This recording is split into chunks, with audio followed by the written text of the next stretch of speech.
Well, I'll be. It's him again. Meanwhile, in Sordid's Fortress of Doom... I cannot believe it!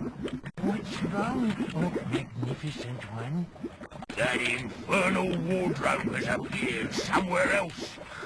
Things like this always happen to me. All my life I've been plagued with ill fortune.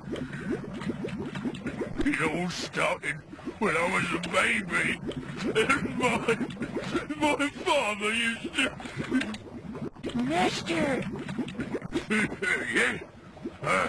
Sorry, where was I? Ranting and raving, oh benevolent one.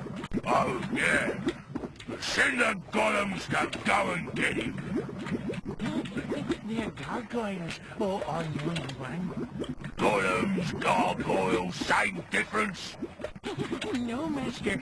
Gargoyles have wings and no gin...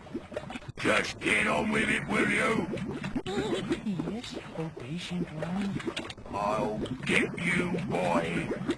If it's the last thing I ever do. You are the final ingredient I need for my plan to come back from the dead.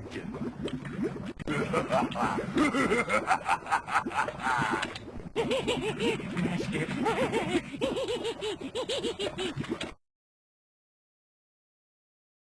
All right, what's going on? Ah, Simon, I'm glad to see you're all right. Don't get personal with me, Grandad. How do you know my name, anyway? I'm Calypso. Remember, you saved me in the last game. You mean this is a sequel? I'm afraid so. Terrific. Well, that's today knackered for a start. Okay, mate. Who needs rescuing this time?